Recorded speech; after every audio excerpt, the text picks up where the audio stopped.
Hello, Adagio and tea fans. I have made 75 tea blends on Adagio now, and I figured I should do a few reviews for them. Especially since I keep getting them as gifts, which means I cannot officially leave a written review, which is a shame, because I've come up with some pretty fabulous blends if I do say so myself. And the one I'm talking about today is the Lucian Gardner blend, one of my ARAGO fandom blends. There's a total of like 10 people that I know exist who know of this manga, but I've had a lot of fun making the teas and things.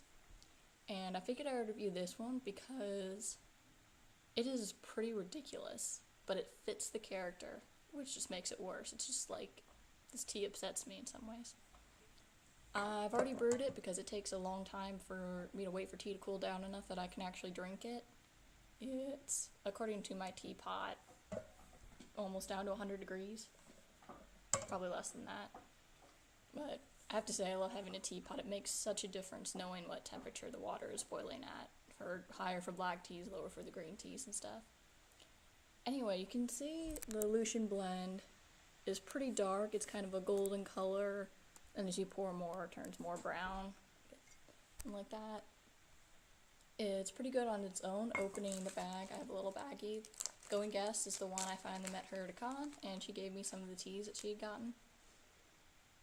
It's got a pretty bitter scent. It's got the smokiness of the Lapsang Sochong, if I'm pronouncing that right, and the bitterness from the grapefruit, which is the other blend, combined with some of that citrusin from the Salem Sonata. And those are the three blends in it. And it ends up tasting almost like beef jerky. That is what is most ridiculous about this tea, but it's still good. This is a tea that tastes like beef jerky, and it's still good. Yeah, and it just gets stronger as the tea cools down.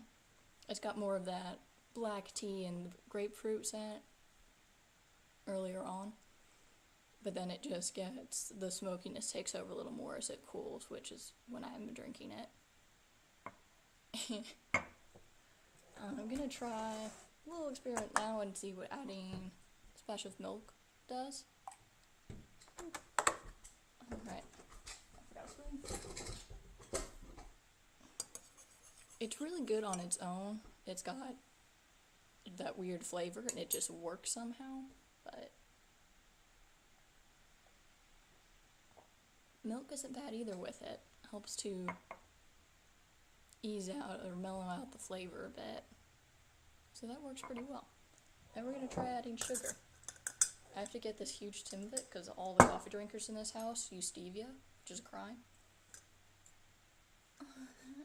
So I only have a little in this cup, so I'm just going to add a little there. That. And a little more of the tea. Balance it out.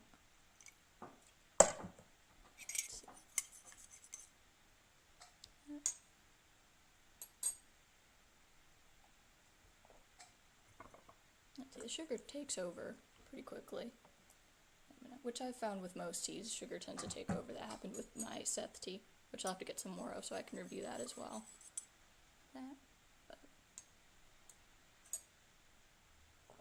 Yeah, that's back. It's not bad. It doesn't change the flavor too much. Like that. Again, kind of helps ease off the bitterness of the grapefruit and Salem Sonata. Like that. But overall, really, this character is kind of a douchebag, and this also has a whole lot of caffeine in it, a very high level according to Adagio, which fits the character as well. He's a very energetic, electric person. But so, that is my review for this, so hopefully that'll give us like 10% off, apparently for a little bit. And I'm hoping to review all of my teas eventually, which again is 75. So we'll see if I can actually get that many teas one day. Thank you for watching, and I hope you'll buy a Lucian tea and try it out.